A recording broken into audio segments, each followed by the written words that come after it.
All right, folks, welcome in. JE Live is back. And I, of course, am JE, Jake Ellenbogen. Man, it's been a while. It actually has been, the last time I went live was the NFL draft with Alexis Kraft. That's actually the last time we did DTR. So I have had a hard time uploading the video, the live stream I did on Bleacher Report. It's not uploading.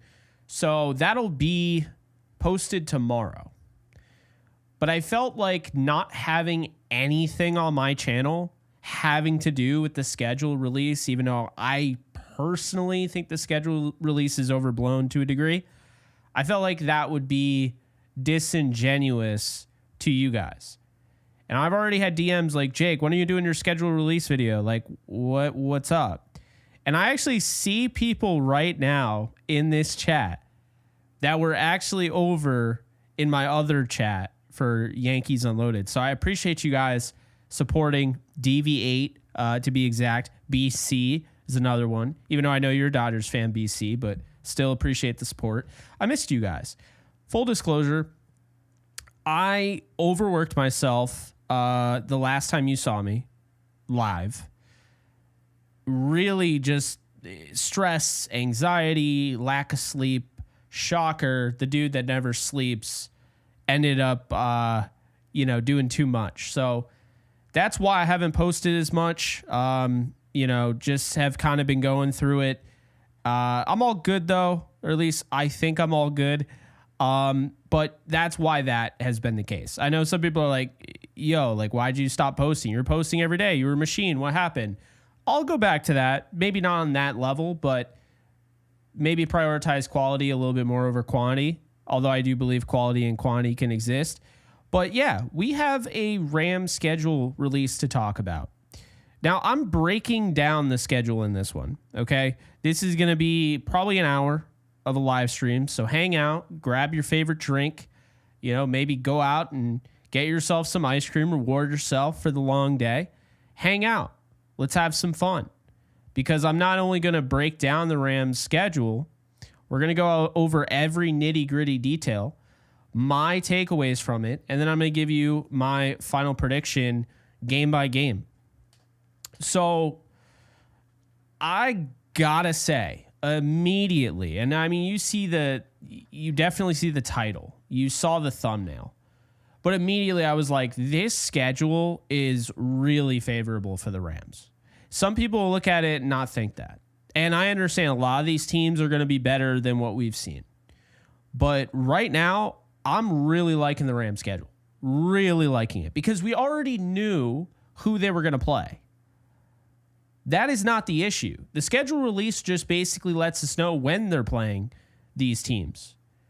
And believe it or not, you can have the same schedule team-wise as another team and make it so much more dangerous for one team than the other by simply arranging teams in a certain manner, whether that be based on strength of victory, strength of schedule, going up against the rookie quarterback early on or going up against the rookie quarterback later on. It's always best to play the rookie quarterback early on, which we'll get to. But there are a lot of different things here. Big thing here. Here are my takeaways, okay? Let's get into it. It doesn't include any games against teams coming off a bye. How many times have we said, wow, the Rams are playing another team coming off a bye, fresh as can be? Well, not this time. No teams coming off a bye. The Rams are playing teams that are, it's fair and square. And they have zero 3-game road trips, which I cannot stand for the life of me. You don't want 3-game home stands. You don't want 3-game road trips, and here's why. There's 17 games. You don't want to get comfortable or too comfortable at home, and you definitely don't want to get too comfortable on the road because you got to win both games. You can't just be like, yeah, we're the road warriors. But then you go at home, and you can't protect your home field. It doesn't work that way. They have 4 1 p.m. Eastern time games. That was a little surprising. I don't get too much into that. I understand that stuff does play a factor. Guys maybe not being as alert, and the other team might be a little bit more ready to go, and they're accustomed to that. But the reality is, I don't really give a rip about that. I don't. To me, placement on the schedule is everything. 5 of the last 9 games are divisional games. People are going to hate that. I like it. You know why? Because the Rams are going to be battle tested. I think the NFC West is good. I don't think the NFC West is like it used to be. It can get back to that, but I don't think it's currently that. By playing the Eagles and Ravens and Texans early on in the season, by playing Tampa earlier than playing the Arizona Cardinals, you are hardening yourself. You are learning about yourself, and you are learning lessons. You're going up against good teams. You're going to London week 7. So you have that travel factor into it, right? So that's something to keep in mind. Also, 3 of the first 4 are AFC South games. That's wild. That is absolutely wild. But you know what? I like it. Get it out of the way. You should win all 3 of those. The Texans, the Titans, and the Colts. Doesn't mean they won't be competitive. Doesn't mean it won't be close games. But you should win all 3 of those. So then you got 4 primetime games. And I know there are people that are like, oh my God, Miami got 5. Dallas got 6. What are we doing giving the Niners more primetime games than the Rams? Guys, I'll be honest, I don't care. If anything, it's good. Primetime games for me were fun when I was a little kid and I was in middle school and I cared what other people thought about my football team. So I wanted them. I had like this weird fascination of like the Rams proving themselves to my friends because I always believed the Rams were better than people gave them credit for. That never came to fruition because every primetime game, it was always something, but primetime games felt like an event. Now it just means I have to stay up a little bit later to do my job, to go live, to talk about the game. I'll be honest with you. I'm totally fine with them playing 4:05, 1:05. I don't care about primetime games. I just don't. I used to, but this team also doesn't play the best in primetime games. So instead of complaining that they aren't playing the Eagles in primetime or the Ravens, 2 teams that have blown them out in primetime, I'm okay with playing neither in primetime. If there were no primetime games, that'd be totally fine. Save it for the playoffs. So you have that. I like that. I mean, 4 is more than I would want. I would want 0 personally, but I get it. But here's the thing. I keep bringing up Philly, and I keep bringing up Baltimore. And here's the deal. These are the 2, if you were looking for the most marquee matchups of the entire schedule, and don't get me wrong, Detroit's right up there too. I'm not trying to take anything away from them. That'll be a battle. But the 2 marquee matchups are on the road. Philadelphia week 3, Baltimore week 7. If you win those games, the Philly game is huge. That's in Philly. You win. You have the tiebreaker. You've secured the tiebreaker for the number 1 seed in week 3. Think about that. And if you win that game, you should probably go 5-0 going into Baltimore. And if you beat Baltimore, you should be 7-0 going into the bye week. Right? So no Philly or Baltimore in cold weather. That is great. I don't feel like we're talking about that enough. The Eagles and Ravens, you're playing Baltimore on October 12th, the day after I turn 30. Yippee. October 12th is going to be cold, I guess, compared to like now. Like it's 70 degrees out today. Not now currently, but it was. But it's not like a cold weather game. Because if you've ever been to see the Rams play the Jets or the Giants or the Bills, you know what a cold weather game is. If you went to that Eagles game in the snow, that's a cold weather game. Having it be cold outside, like 50, is not a cold weather game. So Love that both of those teams they're taken care of early in the season, and I love that both of them avoid the cold weather. There's actually only one game outside in the final 5 games of the year, and that's Seattle. Only one. The next game outside, by the way, would be Carolina before that in week 13. But we'll get into all that. Point being, there's not a lot of outdoor games the rest, like down the stretch when it gets cold. Great stuff. Carolina, that game will be end of November. Probably will be cold, but it's not going to be Philly. So that's something that, you want to keep in mind. Again, facing 0 teams off a bye is huge. There's a lot of things that are huge, but the Rams are going to be the second most traveled team behind only the Chargers. So I'm going to say this once, but I'll be honest with you guys. I think it's incredibly stupid how the West Coast teams have to travel to London, because they already are going to dominate in terms of most traveled distance. So teams that are in the bottom of the league of travel distance, like Washington, Philly, the Giants, those are the teams that should have to travel to London. That's how it should be decided. You already have an advantage. You don't have to travel that much. So I do hate that, but that's neither here nor there. Point being, I wanted to point out. So we get into week 1 here against the Houston Texans. Now, let's take a look at their depth chart, shall we? They're going through some stuff. They did sign Joe Mixon last year, or traded for him rather. Nico Collins emerged as like a top receiver in the league. Then you got, Christian Kirk, who they added. Tank Dell's likely not going to be able to go. He's dealing with all sorts of injuries. I mean, torn like the kneecap, the LCL, the MCL, the PCL, the AC. I mean, his knee is shredded. So we wish him the best and hope he can come back at a point, but I don't think he'll be ready for week 1. CJ Stroud had a down year, still a good quarterback in this league, and I think his best is still in front of him. And then you have Dalton Schultz, who's kind of like their, dump it off type of tight end, right? So they have some guys that you have to be cognizant of, and adding both the Iowa State guys and Jaden Higgins and Jalen Noel, I'm very interested to see how those two look.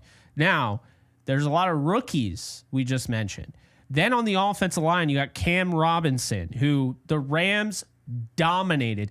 Go back to Jared Verse. He gave up over 20 pressures the last 2 games of the year. The Rams and Lions. He got destroyed by Jared Verse. So great matchup. I mean, juicy matchup for Jared Verse coming off the left side. Then you have Laken Tomlinson, who's had his moments of struggles. Then you have Jarrett Patterson. Then you got Juice Scruggs and Trent Brown. This is not a great offensive line by any stretch. Okay, they have some other guys there. They have former Ram Zach Thomas. They have Blake Fisher. They have Ed Ingram, Ariante Ursary, Titus Howard. They have other guys.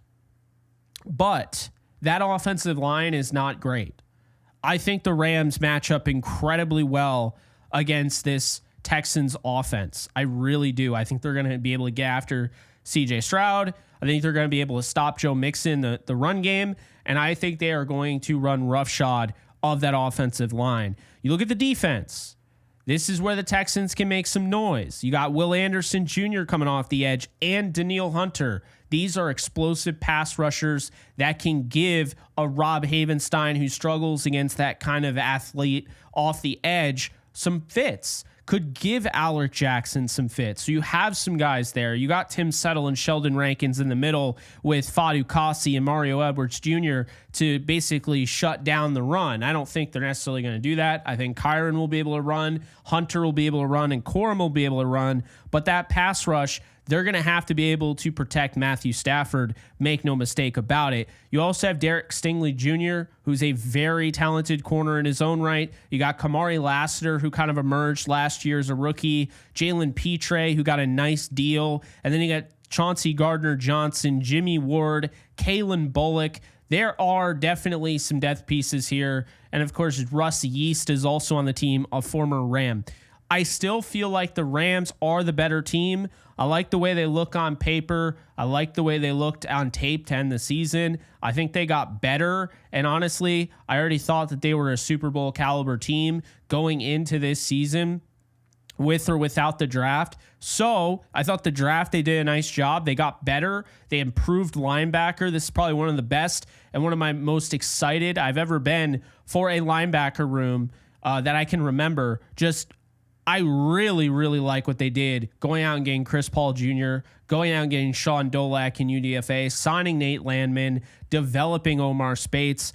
It looks like a banger of a room. But all things aside, I like the Rams in this one. It'll be a close game in all likelihood, but I like the Rams to take down the Texans and go 1-0 on the season. Then we move on to week 2. Now, Tennessee. What are you getting with Tennessee? You're getting Cam Ward at quarterback. He's going to start. It is not going to be Will Levis or Brandon Allen or Tim Boyle. I can tell you that. It's going to be the number 1 overall pick, Cam Ward, and rightfully so. The Rams are going up against a rookie quarterback. And the last time that I can remember, they went up against a rookie quarterback in week 2. And again, I could be wrong here, but the last one that I remember was RG3 of, at the time, the Washington Redskins. That game was crazy.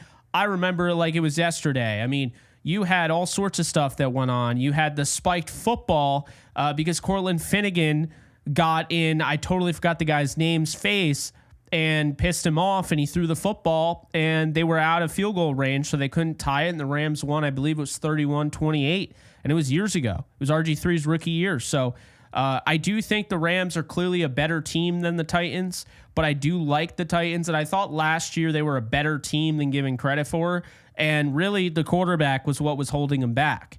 They should not have picked number 1 overall. They were way better than that. But I also think they dealt with injuries. And again, Will Levis, I just don't think he jived well with, the head coach in Brian Callahan. So that said, you got Tony Pollard, you got Tajay Spears. So you have a run game. You have guys that can catch passes out of the backfield. Then you got Calvin Ridley, Tyler Lockett, the new addition there. And then you got Chimere Dike, who they got early on day 3.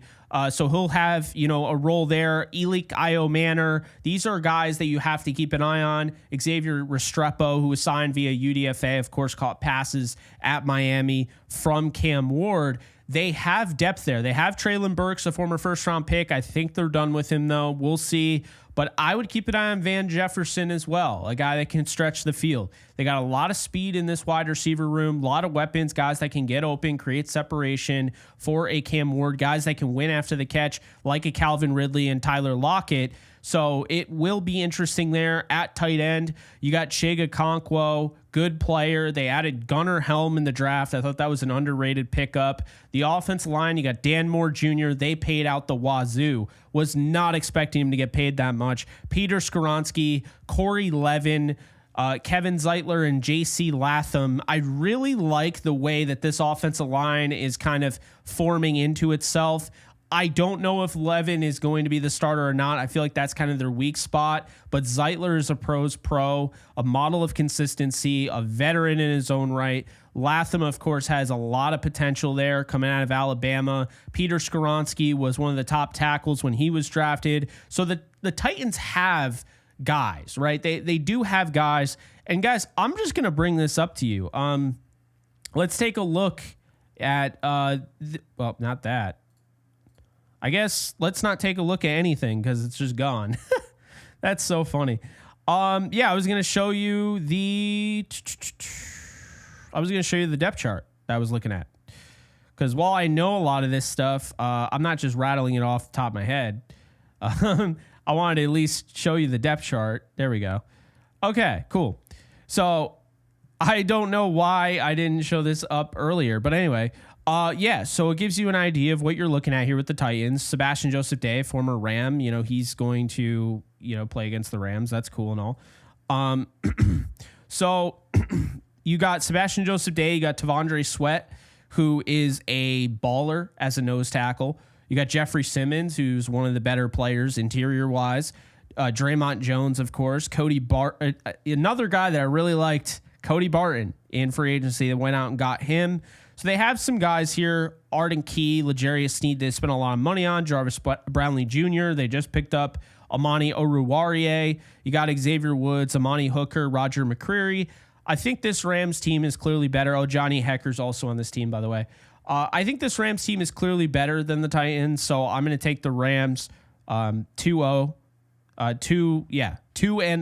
if you will. By the way, Lloyd Cushenberry is their center, so it wouldn't be Corey Levin. I have no idea why he's all the way over here. They paid him big bucks, and he's a very, very good center, so that's wrong. They do have a really good offensive line. I like it. I do think they spent a little bit more than I would have on Dan Moore Jr., but I like what they did nonetheless. So there's that. So then we move on here. The next up is the Philadelphia Eagles. So look, Philadelphia, they beat the Rams. They always beat the Rams. The Rams have not beaten the Philadelphia Eagles since Carson Wentz started a football game, but for them, of course. But the Rams had them on their heels. They were 13, 14 yards away. And it hurts to this day, but you know what? The Rams can come back this year and turn it around. And to be fair, the Eagles held up their end of the bargain. You don't knock a team out and lose in the next round. The Eagles didn't. They held up their end of the bargain. They won it all. That's all you can ask for. Looking at this team, it's pretty much the same as what you would expect. However, there are some differences. You did lose, of course, I'm totally blanking on his name now. That's so funny. The guy out of Louisville, Mekhi Becton. So you lose Mekhi Becton to free agency. And then, of course, you end up losing Josh Sweat in free agency and Milton Williams. So they did go out and replace these guys. Moro Ajomo takes on a bigger role now with those guys departed. And, of course, now, they go out and they have a really good draft, right? So, of course, it's the Eagles. Are you really shocked? They added Andrew Makuba. They already had Louis Cine, who was a draft pick from the Vikings that didn't pan out. They moved on from him. So they definitely have some guys here. And that's the thing with the Eagles, man.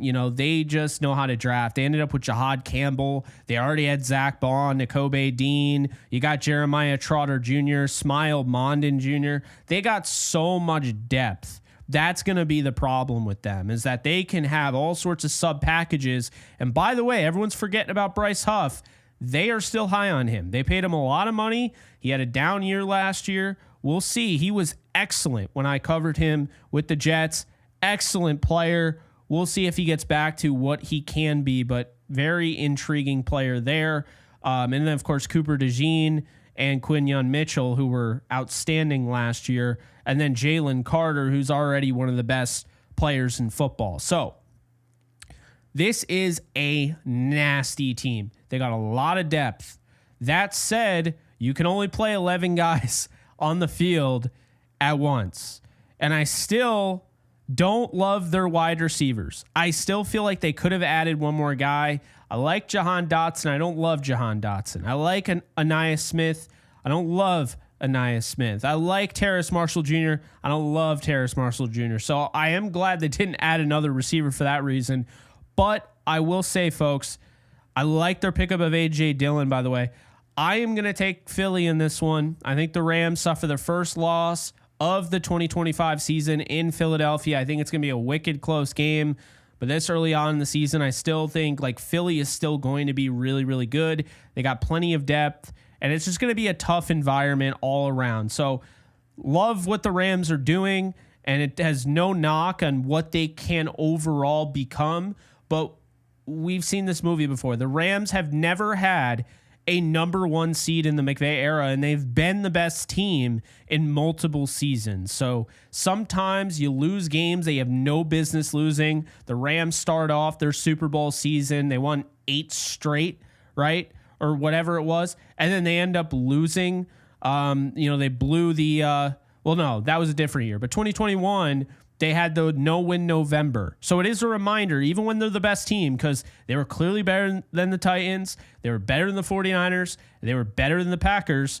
They ended up losing to all 3 of those teams, and they looked abysmal. So you never know how things are going to go down. And shout out, by the way, Retro Metro.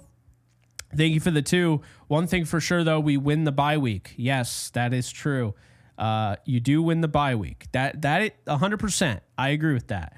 So moving on from the Eagles here, we have the Indianapolis Colts. And I'll tell you right now, I'm not worried about the Colts. But let's not forget that this Colts team, the Rams, absolutely dominated. Absolutely dominated. And then all of a sudden they find themselves in overtime. Okay? It was a crazy game. Anthony Richardson has never looked better in his entire NFL career than that day. It was a wild game, but it was also walked off by Puka Nacua, who was really starting to show his emergence as the next star receiver for the Rams. Stafford did also get hurt. Good call, Jack. So, new look Colts. What are we looking at? Well, what we're looking at here is Anthony Richardson is starting in this realm, but it's going to be between him and Daniel Jones. Then you got Riley Leonard and Jason Bean. I got to give a shout out to my Kansas guy, of course. We'll see how things go. I don't foresee Riley Leonard or Jason Bean taking over as the starters. I think it is going to be Richardson. Would not be shocked if it was Daniel Jones. This, to me, feels like a 50-50. I'll go with the guy with better measurables and probably the raw talent and the arm strength and all of that. I'll go with Anthony Richardson because that potential is still untapped. But if Anthony Richardson loses this battle, would not be surprised if he gets traded. Anyway, we move on. Jonathan Taylor, we know what he is. They signed Khalil Herbert. Good pickup. They added DJ Giddens, really good player out of Kansas State in the draft.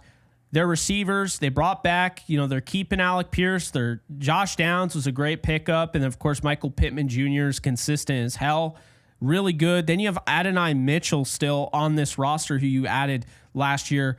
Really like the four there, okay? Not super high on anybody outside of those guys. Like we're talking about Laquan Treadwell here in 2025. I mean, I'm not exactly worried about him. But the first four guys on this roster, Doolin's a good special teamer, but I really like what the Colts have weapons-wise. Taylor, Herbert, and then these four receivers. Then you got Tyler Warren, Mo Alley Cox, Drew Ogletree, and Jelani Woods. I think that's a really good tight end room. A lot of athleticism there. A lot of untapped potential. Offensive line, you got Bernard Ryman, you got Quentin Nelson, you got Tanner Bortolini, Matt Goncalves, and Braden Smith. Really good offensive line. Have no issues with that whatsoever. The Colts have a really nice setup here for whoever's at quarterback. A lot of weapons, good offensive line. I do think Bernard Ryman is going to get shoved around by Jared Verse. So I do like that matchup. I think that matchup is juicy. Their defense, they run a 4-3. Their defense, they still have guys like DeForest Buckner, Laiatu Latu, right? But I am not really high on this team. I think this is a Colts team that can be competitive, but I don't think they're going to beat the Rams, and definitely I don't think they're going to beat them at SoFi Stadium.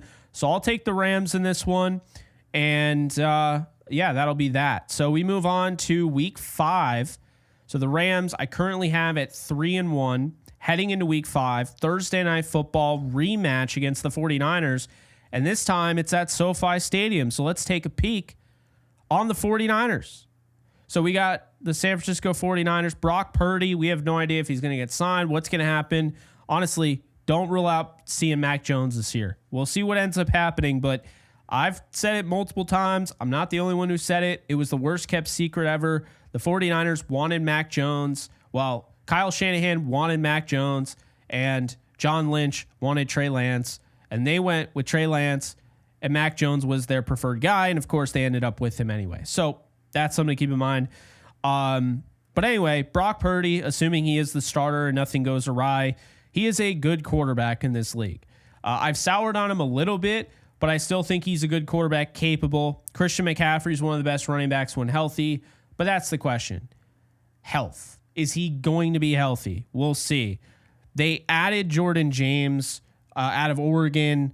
They have Isaac Guerendo. I think Jordan James as a pure running back is better than Guerendo. He's probably their number 2 back.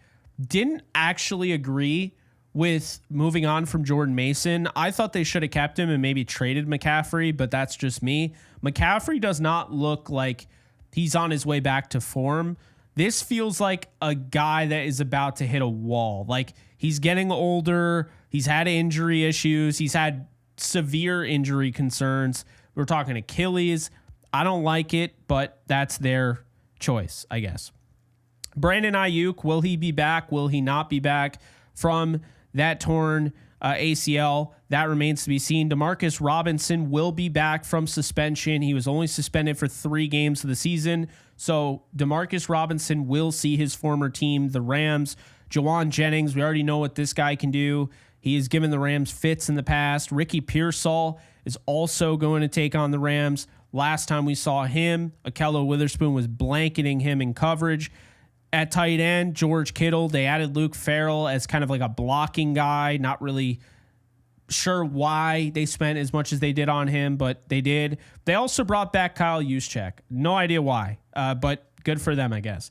Trent Williams, Ben Barch, Jake Brendel, Dominic Pooney, and Colton McKivitz. They didn't really add too much to this offensive line. There's not a lot of depth here. There's some guys that you're like, okay, yeah, this guy could play maybe, but DJ Humphries was a good pickup. Aside from that, not really a great offensive line. Trent Williams, of course, if he's healthy and he plays, he's as good as anybody. That'll be a good matchup against Jared Verse, but if he doesn't play, this is not good at all. So don't necessarily love this. Pooney is great. And that's not just my Kansas bias talking. I mean, all of the measurables, all the statistics and everything that PFF has, I mean, he's ranked among the best. So, you know, they got a great one in Pooney. Trent Williams is still elite when healthy. And the rest, I don't like it. You could leave it. I don't know what they were thinking. I don't really feel like they addressed this position nearly enough. And it's genuinely concerning as a football fan. But their defense, they added Mykel Williams. This is one of my sleepers to potentially win Defensive Rookie of the Year. He is dominant against the run. He is going to set the edge. He has a tone. He is young. This is a really good player, and he could be making an impact by week 5. Then you got Jordan Elliott. You got the usual, right? CJ West was a really good pick. Alfred Collins. They added more beef in the interior. For whatever reason, they didn't do that for the offensive line. That's neither here nor there. Nick Bosa is still a problem. Nick Martin felt like a big reach, but it is what it is. Fred Warner, you always have to know where he is on the field. I don't like their corners. I think Diamador Lenore is overrated. I don't like Trey Brown at all. And Renardo Green hasn't proven anything. So really, I look at this team and I think, look, the 49ers, you can never count them out. You can't. And they have an easy schedule, okay? But I don't love this team. They got some players that I do. I mean, I like Jair Brown. I like Malik Mustafa, although it sounds like he's out for a while. Really unfortunate there. But I just don't really think their draft was essentially, they got Mykel Williams, great pick, and they did a lot of what I wasn't expecting them to do. I thought they would have gotten better in the interior offensive line. They did not. So I'm not really sure, guys. I would probably say the 49ers will probably steal one from the Rams. I don't suspect it'll be week 5 on a short week. I'll take the Rams at SoFi, and they're 4-1. So we move on to an absolute banger, a rematch. We're talking about a team in the Ravens that, look, Lamar Jackson's given the Rams fits in the past, but that last game in 2023 was the game of the year. It really was. Went to OT. Wish it would have ended differently, but look, they were doing that in the pouring rain, and there was a lot of explosive plays, and it was so much fun to watch. Matthew Stafford takes on Lamar Jackson in Baltimore week 6. I think this is a loss, guys. It's going to be tough. Lamar Jackson is just too tough. You got Derrick Henry now, which they didn't have at the time. Zay Flowers, Bateman. Hopkins is kind of a paperweight at this point in his career. But, you know, don't sleep on some of these other guys like a Tez Walker, a Tylan Wallace, LeJontay Wester. I think these guys have a shot. Former Tutu Atwell quarterback at Louisville, Malik Cunningham, right there. You can see him. He is, of course, now moved to wide receiver. That's interesting. And then Keaton Mitchell and Justice Hill. These are guys that can help you after the catch. So they're also problems. The offensive line's really good. Ronnie Stanley, Ben Cleveland, Tyler Linderbaum, Daniel Falele, and Roger Rosengarten. This is a bulky offensive line. They still have Mark Andrews, Isaiah Likely. I like the Ravens a lot. I like the Ravens a lot. Matabike is a problem. Travis Jones was a great pickup, great fit for them. You know, I really like guys like Kyle Hamilton. You got Malachi Starks. I really like the way this looks for them. And I think this is going to be one of the tougher games the Rams see all year.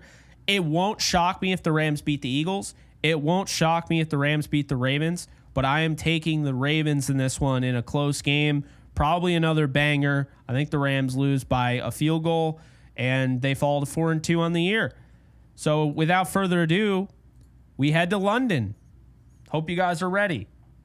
So, Jaguars taking on the Rams. So here's the deal. Jaguars were not great last year, right? They've kind of had this weird bipolar build of a team. I mean, on one hand, Trevor Lawrence got them to the playoffs. They were 3-7. They go to the playoffs. They beat the Chargers. He throws 4 or 5 interceptions. They came back and they scored 28 unanswered, and they beat the Chargers, and they win a playoff game. But then on another, they're just horrendous. And, of course, injuries come into play, and they do have an effect on that. So I'm not going to sit here and act like they haven't had injuries. But, yeah, this Jaguars team is definitely underachieved. Now you add Liam Cohen. You saw what Liam Cohen did with Baker Mayfield. You get him with Trevor Lawrence, and that's intriguing. So not only that, they add Liam Cohen, they also add James Gladstone from the Rams front office, and they apparently sniped the Rams on one of their picks, and they pretty much knew what the Rams wanted to do. As a matter of fact, there was a point where I think it came out, someone asked Gladstone who he thought the Rams would take, and after the fact, and he didn't know, and he said he wasn't surprised about Terrence Ferguson at all. So there you go. He knew their board. It is what it is. But Trevor Lawrence, I'm not as high on him as everyone else, but I will say he is a good quarterback with some serious accuracy, a great arm, and mobility. And if the Rams aren't careful, he's got weapons now. Diami Brown really proved his worth in the playoffs. We saw him really emerge in that contract year with Washington. We also saw Travis Hunter emerge this past year in college, where he wasn't just this guy that went to Jackson State, top-notch guy, and then fizzled out. He went to Colorado, and he just got better and better and better as he went on. I believe he's likely going to play corner and wide receiver, but he's mainly a wide receiver in my opinion. He's fantastic. I cannot wait to watch this guy play. Hopefully he doesn't torch the Rams. Then you got Brian Thomas Jr., who I thought was a great fit for the Rams last year. Still glad they got versed, though. But Brian Thomas Jr. is a stud. He can win in multiple ways, and he is an absolute deep threat, just like Hunter, just like Brown. You have guys that can be problems. So really good weapons for Lawrence. And the running back room, you add Bashul Tutin to go with Tank Bigsby and Travis Etienne Jr., they got a lot going for them. I know they're probably not as high on Travis Etienne Jr. I don't even know if he'll be on the roster, but yeah. So then on the offensive line, because tight end, for whatever reason, they did not address tight end. They added Hunter Long from the Rams. They added former Ram Johnny Munt, and Brenton Strange, of course, was a draft pick from Penn State from the previous regime.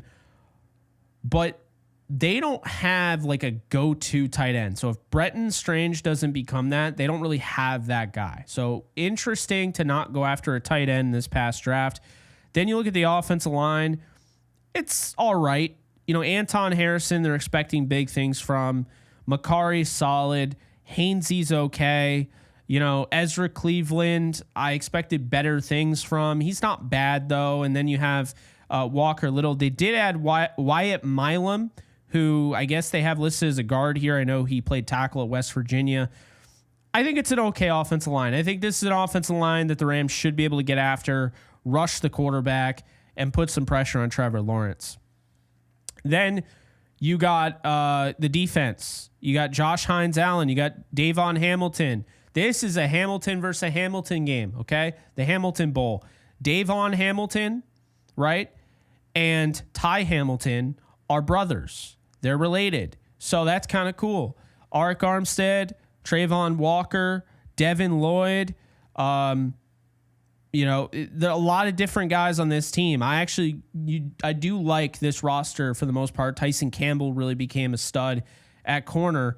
I don't love it though. I like a lot of the players. There's some that I don't love. Jordan Lewis as the nickel back there. Caleb Ransaw. Darnell Savage is kind of disappointing. Eric Murray's kind of okay. They don't really have anybody that I'm going crazy about at safety, but this is not a bad looking roster. This is a better roster than you expect based on, you're like, oh yeah, the Jaguars, they're kind of basement dwellers. They didn't really do a ton, but the point being is last year they dealt with injury and they really just needed to move on from their coach. I could see them being competitive, but do I see them being the Rams in London? No, I don't. The last time the Rams were in London, fun fact, Cooper Kupp had like 200 yards at the half against the Bengals. And by the way, those two teams played in the Super Bowl, what is it, 2019? So 2 years later, 3 years later, 2 years later. Yeah. Crazy, right? We don't have a roster for the bye, so everyone just enjoy the bye. I'll actually be at a wedding that I thought I was going to have to miss half of because I wasn't going to miss the Rams. So the bye week worked out perfectly for me. I get to go to the wedding and not worry about anything. Lord knows I need to keep that stress level down. Anyway, we go on to the New Orleans Saints. I'm going to go on record saying I believe this is the worst team the Rams are playing on their schedule. I do. Do I think that their roster's bad? No. Brandon Cooks was a great pickup. Rashid Shaheed is dangerous as long as he stays healthy. Same goes for Olave. Alvin Kamara is one of the best running backs in the league. I love that they picked up Devin Neal. He's a stud, right? They brought back Juwan Johnson. Taysom Hill will be back from injury. Obviously, revenge game for him. He's not very happy about the way his season ended last year against the Rams. Then you got an offensive line that I think is pretty decent. Ruiz, McCoy, and Fuaga are really good. Then you add Kelvin Banks, of course. And then, Sal DeVary's not bad. You added Dylan Raydun. So I do like their offensive line. Their defense, they have a lot of guys. But here's the reality. I don't think Tyler Shuck is good. I am not high on Tyler Shuck. I am not. I saw some things where I'm like, okay, his tape at times looked better than any quarterback in this draft. But this was a down year for quarterbacks, 1. 2, their quarterbacks, keep this in mind, guys, the quarterbacks were like 3 or 4 years younger than this man. Tyler Shuck took forever to get going, and he's had injury concerns. He's only started 1 year. I am not high on him. I feel bad. I want to keep it real here on this channel. I'm not high on him. I like Spencer Rattler coming out. I'm not necessarily high on him being a franchise quarterback. I liked Jake Haener coming out of Fresno State. I'm not exactly high on him. I not as a franchise quarterback. And Hunter Deckers, I'm not high on at all. So I think Shuck could have been a decent, okay, he to me, the ceiling is like Case Keenum. I will never get that pick. I say to this day, I'll say this for a while. I think the Saints will forever regret passing on Shedeur Sanders for Tyler Shuck if they don't get their franchise quarterback next year. I'm just saying that right now. If they buy into Shuck as a long-term guy, that was not a good pick. That was a bad pick. I'm going to just outright say it, but good for him. Best of luck with him. I think this is a team that the Rams are going to be able to dispatch pretty easily. That's just how I feel. Obviously, things can change, but the Saints are in kind of shambles right now, in my opinion. Even though this roster looks pretty good, this is fool's gold right here. You're eventually going to have to pay guys, and they are just not in good salary consideration after, Derek Carr retired and took all that money. So let's just call it like it is. Anyway, Rams move on to 6-2. We go back to the Niners. Not going to bring them back up on screen because that's pointless. The Rams are not sweeping the Niners. That shouldn't be the assumption. Niners will take the win on the road. The Rams will lose on the road to the Niners.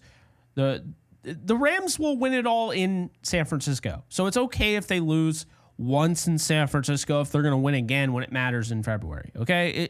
It's okay. But yeah, I don't suspect the Rams are going to sweep everybody in the NFC West. I just don't think that. I think the Niners are better than giving credit for. A lot of their roster, I have issues with, but a lot of their roster I like, and they're still very talented and they're well coached. I'm not out on the Niners. Plus the easy schedule. Again, that's the thing. So now we go to the next NFC West rival, the Seahawks. The Rams finally see Seattle for the first time the whole year. It's week 11. We have to wait till week 11 to see the Cooper Kupp Bowl. Cooper Kupp returns to SoFi Stadium week 11. And this one here, Sam Darnold is looking for blood against the Rams. 0-2 against them. Probably still pissed off about the face mask last time he played against them. Then he got absolutely trounced and lost a lot of the stock that he had as a potential franchise quarterback, a free agent acquisition. The Rams destroyed him. So he's looking for some revenge. And then Cooper Kupp being casted off by the Rams. Of course, he's looking for revenge, returning to SoFi Stadium. Love what they did going out and getting Torrey Horton. Love what they did going out and getting Gray Zabel. Love what they did going out and getting some of the other guys. Of course, what's his name? Eamon really like that pickup as well. So I like a lot of what Seattle did. I thought Seattle had the best draft of anybody in the division. And I really like that they addressed the offensive line because the offensive line is a problem. And going out and getting, Gray Zabel, I think made this a much better offensive line because he can play all 5 positions. He's likely going to play at guard. And Darnold, he's still a good quarterback. I'm not saying I would sell my soul to go out and get him, but he can win you football games. He's mobile. He can make plays. And obviously, they're going to have a better offensive line just based on paper. They're going to have a better offensive line than whatever the hell the Vikings were dealing with at the end of the year. Again, love the pickup of Torrey Horton. I really like the Jalen Milroe pickup. I also hated it because I feel like he's going to be their franchise quarterback, and I'm going to be right about him, and I don't want to necessarily be right about him, but I like him, so I don't necessarily want him to do poorly. The whole thing, right? Marquez Valdes-Scantling was confusing.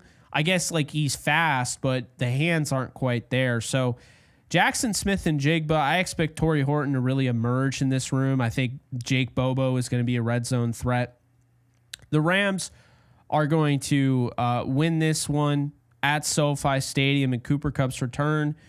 And I'm going to say also Ernest Jones return to SoFi. I mean, I guess his return, he already was there last year. But anyway, I'm going to say the Rams win, move on to 7-3. And that brings us to our Sunday night football game against the Buccaneers. So Tampa Bay, Baker Mayfield comes back to SoFi Stadium, his return since being the Rams starting quarterback for 4 games. Baker returns, no Liam Cohen. Interesting. Bucky Irving, Sean McVay talked about wanting to add more explosiveness like a Bucky Irving. Rashad White.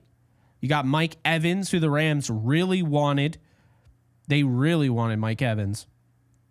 Chris Godwin. Emeka Ibuka, who the Rams also wanted. They tried to trade up for. Cade Otton, right? So there's a lot there. They also added Tez Johnson. Jalen McMillan had himself a good year last year. Trey Palmer is a talented receiver. So they got a lot of depth there at wide receiver. Running back Sean Tucker's there, of course. And then tight end, you have Cade Otton. The offensive line's really good. You got Tristan Wirfs, Ben Bredesen, you got Cody Malk, you got Luke Godke, and of course, Graham Barton.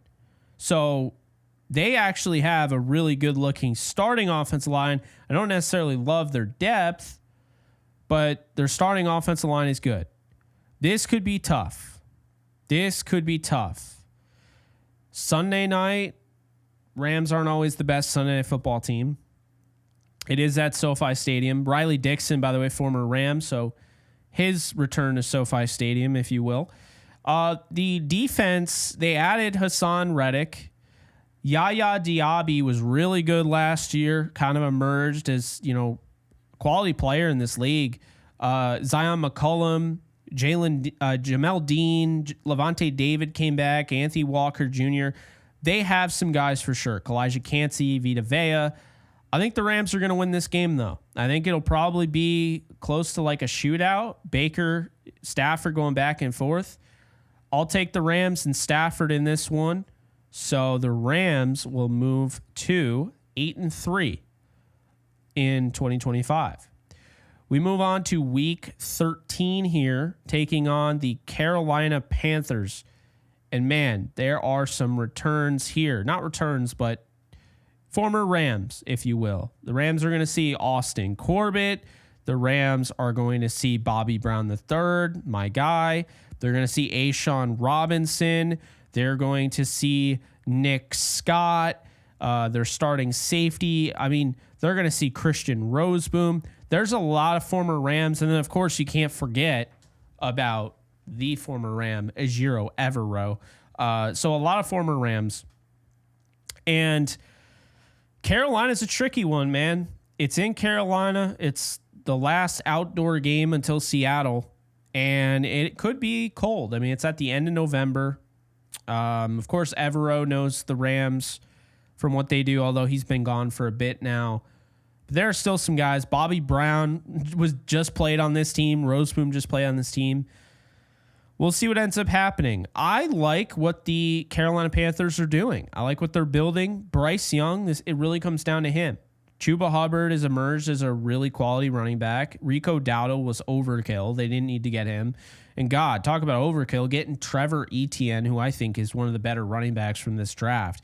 Tataroa McMillan is going to be a problem. The Rams wanted him. They tried to trade up for him. They couldn't get that high. Tataroa McMillan is going to be a problem. He's going to create separation. He's a big body to throw to. He's going to help Bryce Young. Then you have Adam Thielen. We still saw Adam Thielen has stuff left in the tank. Leggett, he's kind of disappointing, but jury's still out on Xavier Leggett, right? Jalen Coker, friend of DTR. He stepped up in a big way last year. Hunter Renfrow, he's dealing with ulcerative colitis, I believe. I'm pretty sure that's what it was. He had to literally retire, and he came back. So I'm rooting for Hunter Renfrow. I hope he can overcome this and get back to working out in the NFL. Jimmy Horn Jr., surprisingly UDFA. I think he's the guy to look out for. But look, as fun as this roster is, and their offensive line is really nice. Like Ike Ekwonu, Austin Corbett, Robert Hunt, Taylor Moton. I like a lot of this offensive line. Damian Lewis as well. But I think the Rams are going to win. I think this will be a fun game. I think it'll be a close game, but I'll take the Rams to beat the Carolina Panthers in week 13, putting their record at 9-3. So we move on to week 14, and the Rams finally see the Arizona Cardinals. Finally. Kyler Murray, it's right around Call of Duty season. We'll see how that works out.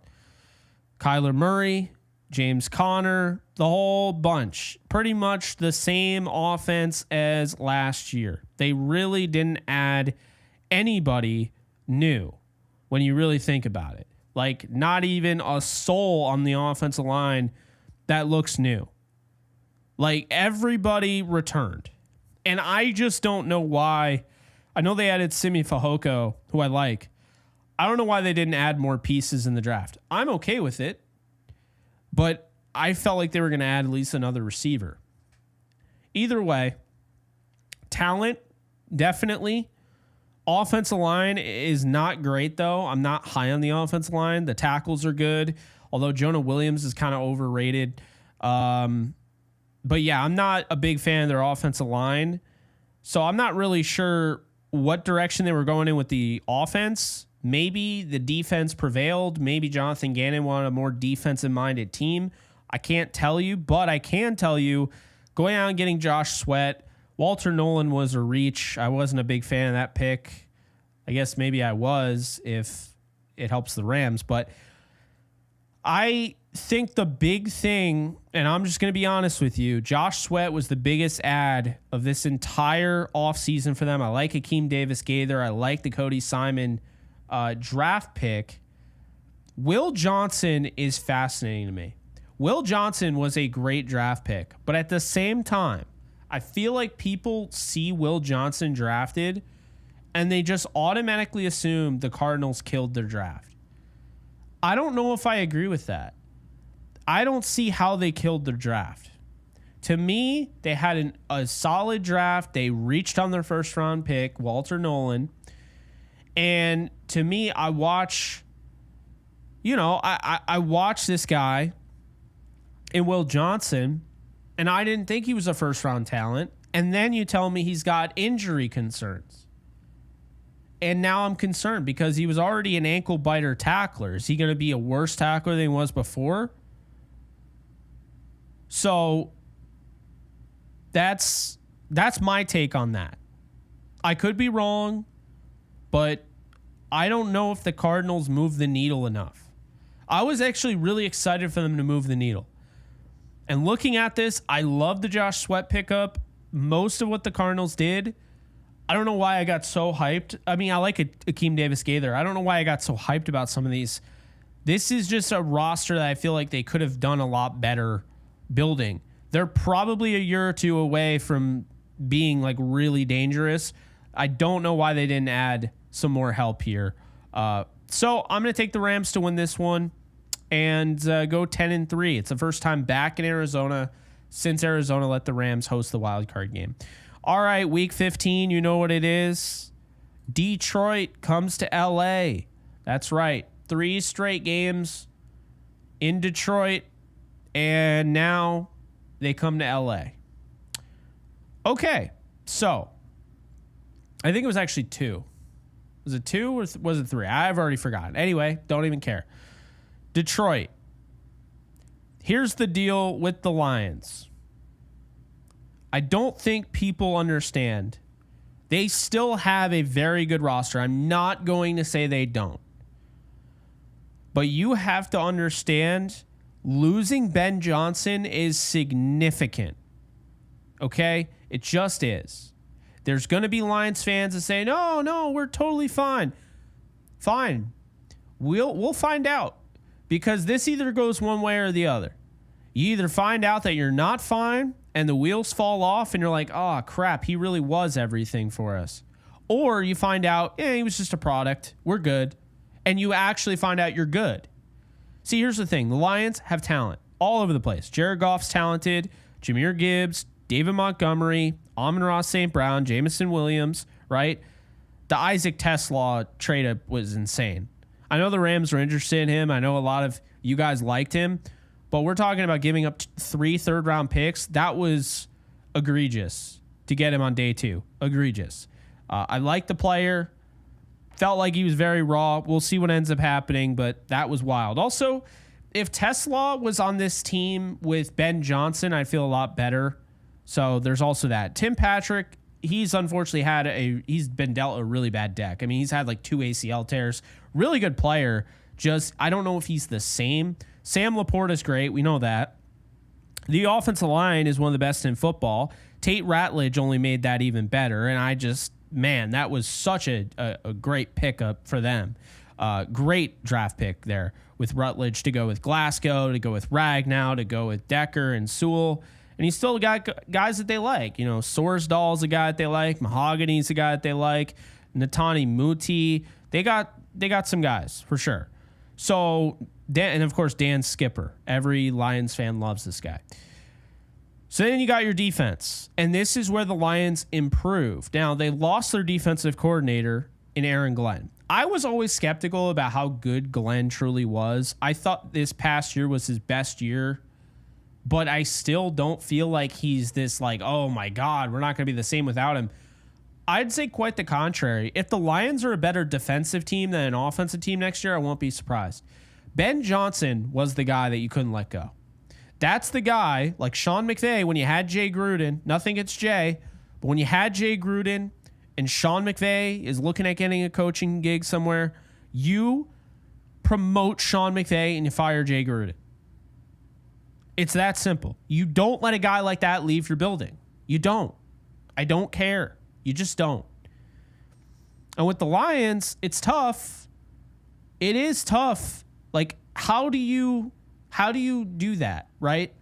Because obviously Dan Campbell is a great coach and he's built a great culture. But letting Ben Johnson go is also really tough. I actually would say Washington definitely messed up because I like Jay Gruden. Seems like a nice guy.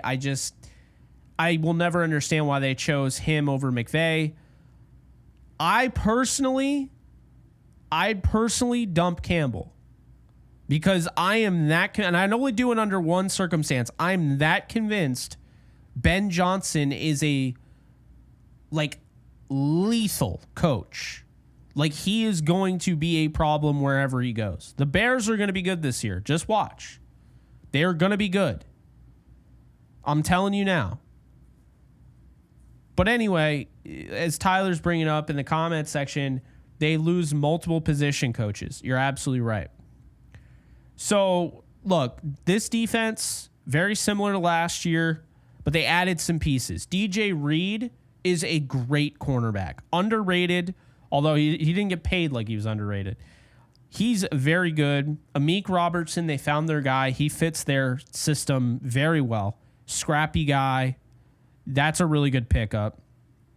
Then you got, of course, you go out and you add, DJ Reader, Lee McNeil, you sign, all that. Although, Reader was there last year. But the point being here is that they've done a nice job kind of building around this defense.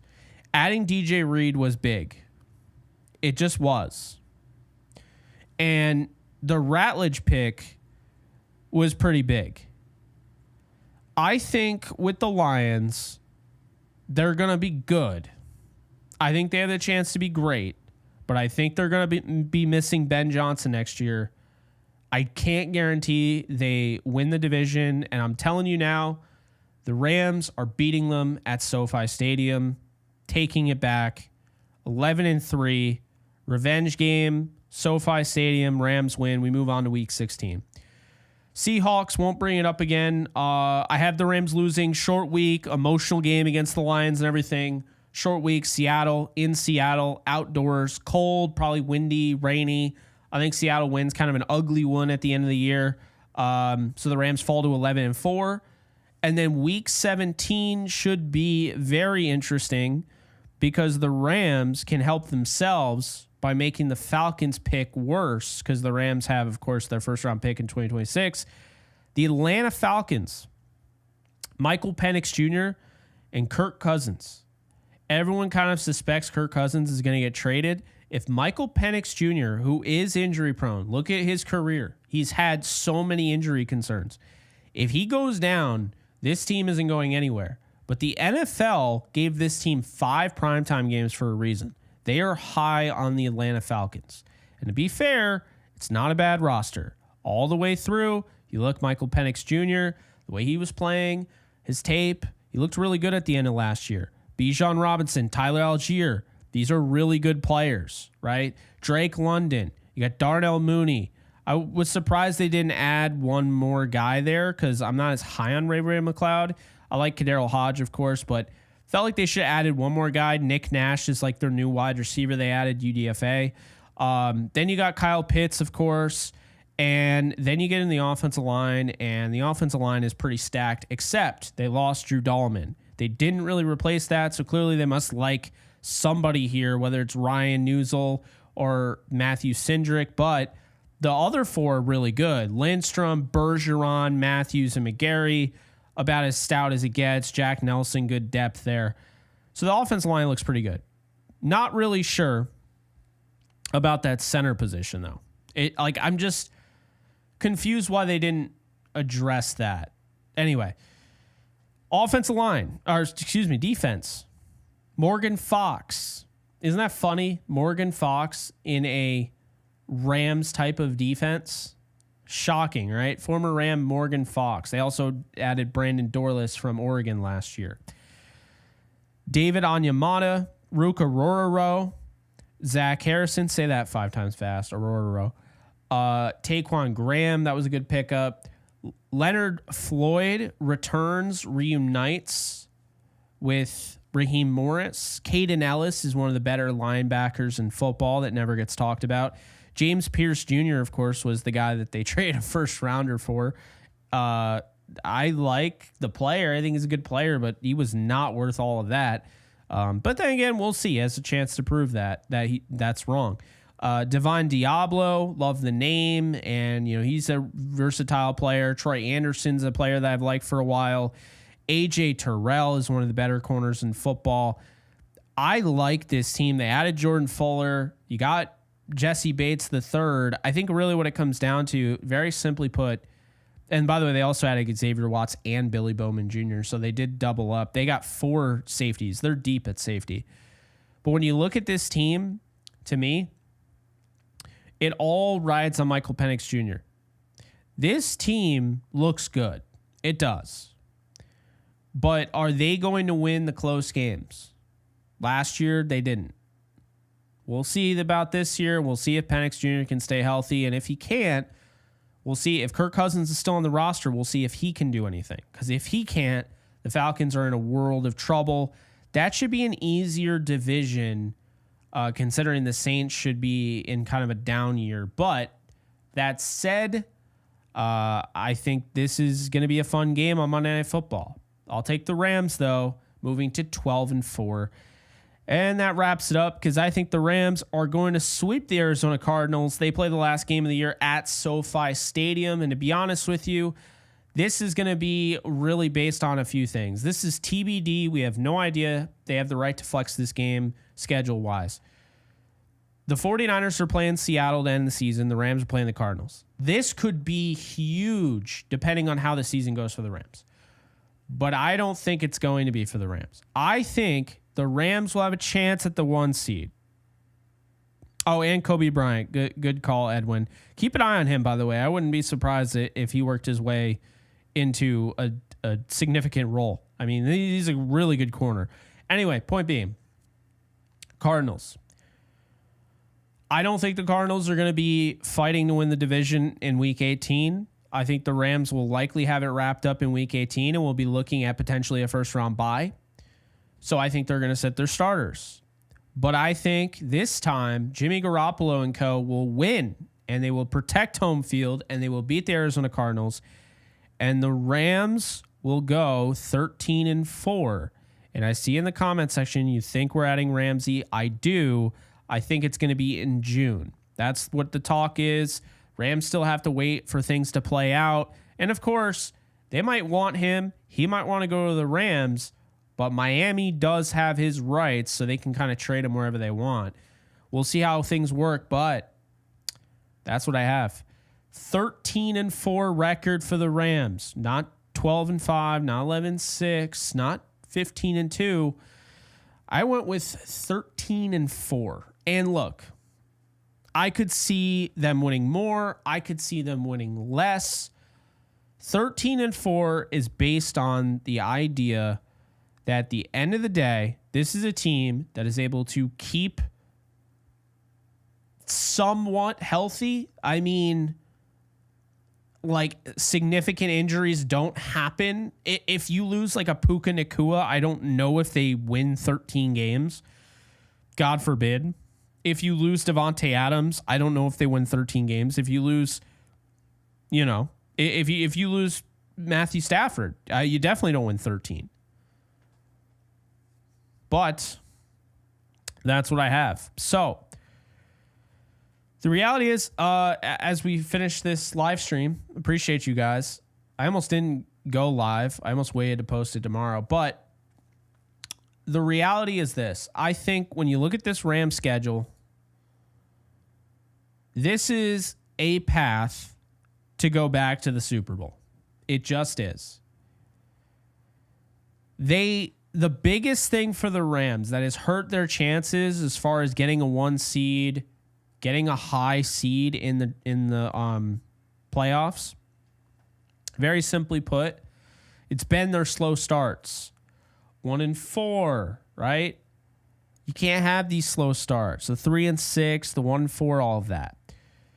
I think this schedule allows the Rams to go into a bye week with potentially, at worst, in my opinion, let's just say at worst, the Rams beat the Tennessee Titans, they beat the Colts, they beat the Jaguars. At worst, they're going to go into week 8 with 3 wins.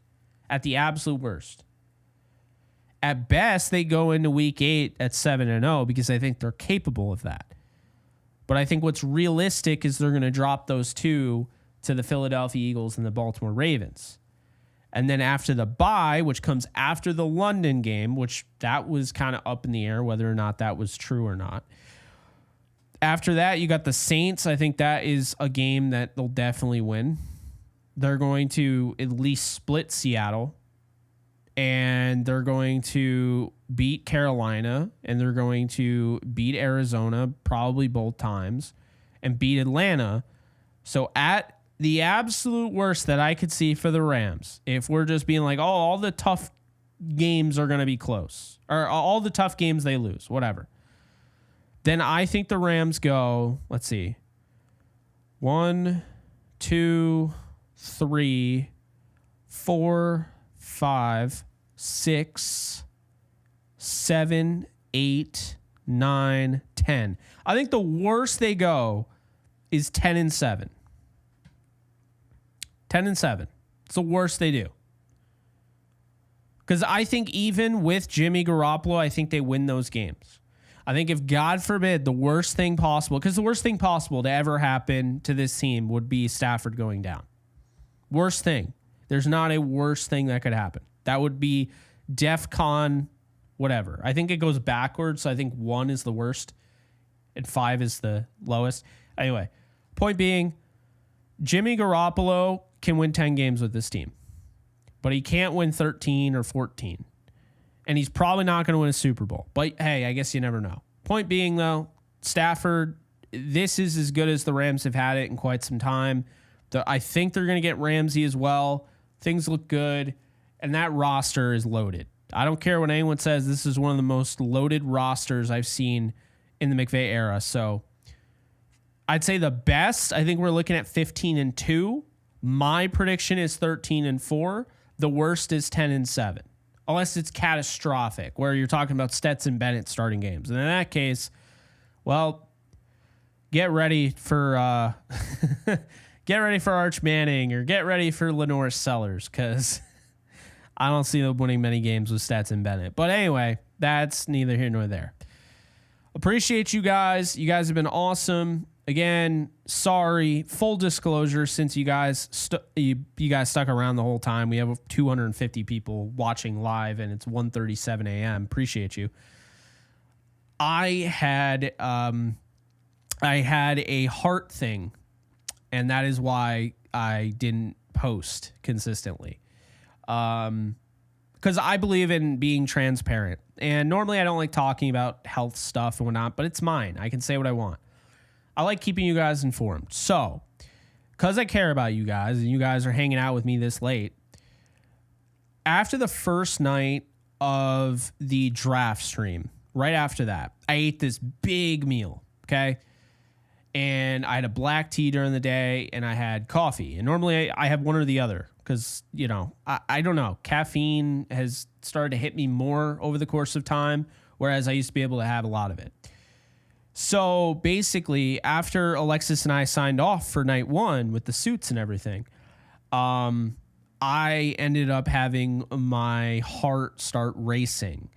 So I started having heart palpitations, which I had never had, before like that. And it freaked me the hell out. And then, we finished the draft and everything. Everything was good. And then I had like a thing of Mountain Dew, like just like a regular cup. And I had it again. So that's basically what's been going on. And, your body is a temple. And so I've just been trying to, mitigate the stress, the anxiety, the getting better sleep. Like I got a new bed and everything. And so, yeah, it's just, it's been a lot. And, for some people who might already go through that, they're probably like, that's no big deal. But for me, it was very new. And I've always burned the candle at both ends. You guys know that. I work very hard. It's why this is my full-time gig, and that's just the reality of it. But yeah, it's freaked me out a little bit. And so, I went to cardiologist and I'm just checking things out, and things appear to be good, but I'm monitoring them. And I think the big thing for me is I worked myself to a place I had never gone before. This draft period. It may not have looked like it, but I put in so much time, and combining that with what I was doing with the lounge and Yankees Unloaded, it became a lot. And so I'm just trying to manage my, my workload. And the reason I'm opening up about this is because I care about you guys. You guys have asked me, and I've kind of been a little quiet about it. I've talked to some people about it, but, I think the big thing here, it's not just, oh yeah, this is what's happening to me. It's just a reminder, if your body's telling you something's off, you gotta listen to it. So I've been gaming, and not streaming, not streaming gaming. No. I've been just gaming on the couch. I've been relaxing, watching Walking Dead with my roommate when I can. Just relaxing. I still do the Yankee show every night. That's my big thing. But as far as, putting myself to the limit and having all these film breakdowns that I want to do right after, man, I was bummed. I wanted to do all sorts of film breakdowns. I'm sorry they're late. I just posted one about Willie Lampkin. It's not really a film breakdown. It has film over it while I talk about the player in a scouting report way. But the point being is I had planned on doing one for all of those guys, and I still plan on doing them. It's just I wanted those out right after the draft. And if you're wondering why, normally when I get the busiest I've ever been post-draft, I go crazy. Why I took kind of a step back, I needed it. So I wasn't going to let you guys down. I know you guys really wanted, to enjoy that draft stream with Alexis and I. Wasn't going to let her down. She knew. I told her, and she understood. And I monitored my heart rate. But you could see, you might not have realized it at the time, but now it might hit you. You could see I was off on day 2. And there were a lot of people that had messaged me, hey, man, and I saw comments, hey, day 2, you just didn't have as much, emotion. Like, why was that? Well, I wasn't trying to make my heart rate go crazy. And then the Rams drafted Chris Paul Jr., and my heart rate went through the roof, and you know what? I don't even care. But, yeah, I'm just saying it because I like being transparent, but I also like the idea of if anybody is doing what I'm doing and they're burning the candle at both ends, and there's not saying I'm still doing this. I was doing this before, and staying up, working until 5 a.m. or not even sleeping. Like, you wouldn't believe, during the draft, I would literally pull all-nighters. Like, I would just work until the sun came up, and I was like, well, it's too late to go to bed. But, it's just, I like to be open and honest, because if anybody's going through that, or, they feel like they've put in a lot of effort into something, and you know, their body's been giving them signs to cut it out and calm down and you know, diminish what they're doing, and they're not listening to it. Just listen from my experience, because it is a real thing. And stress is real. I always thought stress was this make-believe thing. It's just kind of like an excuse, like that, like, I don't know, adults would say when I was little, like, oh, I'm really stressed out. I was like, okay, that's just an excuse. But when you grow up, you realize, oh, yeah, stress is real. Stress is bad. We don't like stress. So, yeah, man, it's, it was, yeah, it was an event for sure, but we're good now. I'll obviously keep putting out content. It's just why the dude that was putting out at least 2 pieces of content a day has gone down to like, yeah, once a week. And people are now, I never thought I'd be that person. People are literally DMing me, dropping comments like, where did you go? I didn't go anywhere. And so, yeah, we'll ramp it back up. Don't worry. Just not on the level that I was before. Just not healthy. So really do appreciate you guys. I look forward to seeing you guys at SoFi Stadium, because I am planning on going to a game.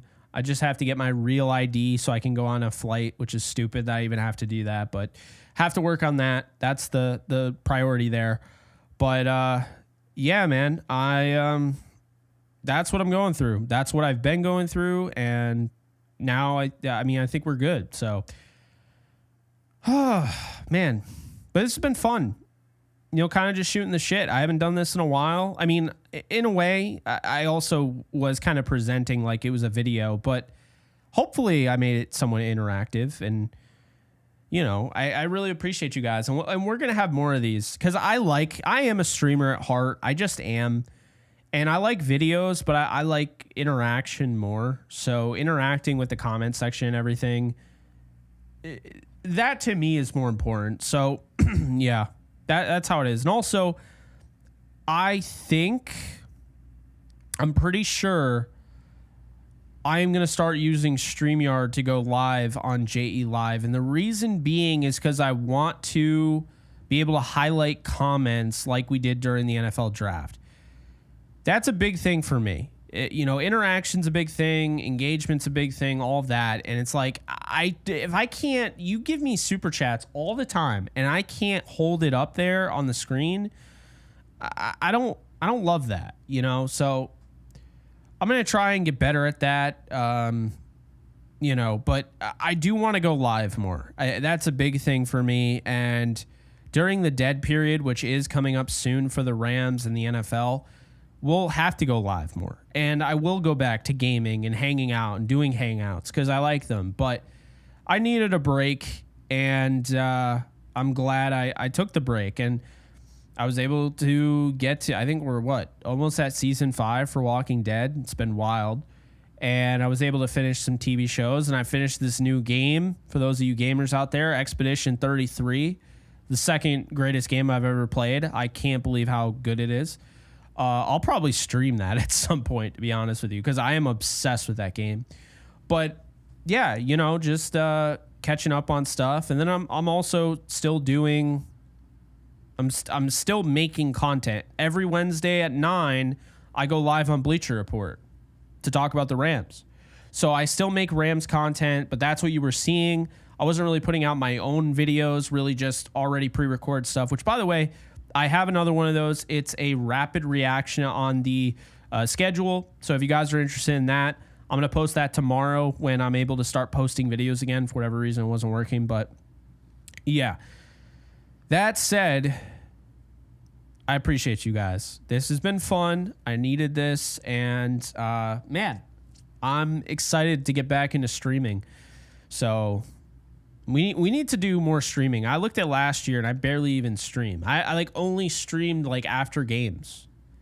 Remember we used to do like an every night. I had like a 15-day streak. Not trying to do that again because that'll kill my sleep schedule. It'll make me not like, you know, over the top, and, you know, my heart rate will go crazy. But no, all jokes aside though, I do want to go back to something like that where I'm streaming more and interacting with you guys and reading super chats where they're actually on screen, as opposed to I can't put them on screen. That's kind of annoying. So yeah, that's just how I feel. But yeah, you should show your heart on live stream so we can monitor it. I don't know about that one, but that is I will say that is very creative. That is a creative thing. You started New Game Plus, huh? Yeah, Tyler, I'm at I don't know. Mael is the strongest character I have. She's like 85, level 85. I haven't started New Game Plus yet. But anyway, that's going to do it for me. I appreciate you guys. Be sure to check me out on social media if you haven't already. At JK Bogan, all social media. Kick, Twitter. What's the other one? Instagram. I'm sure there's another one I'm missing, but yeah. And also be sure to subscribe if you haven't already. More Rams content coming your way. And yeah, appreciate you guys just hanging out. It's been a fun stream. We'll do more of these, I promise. And I'll see you guys soon. Later, folks.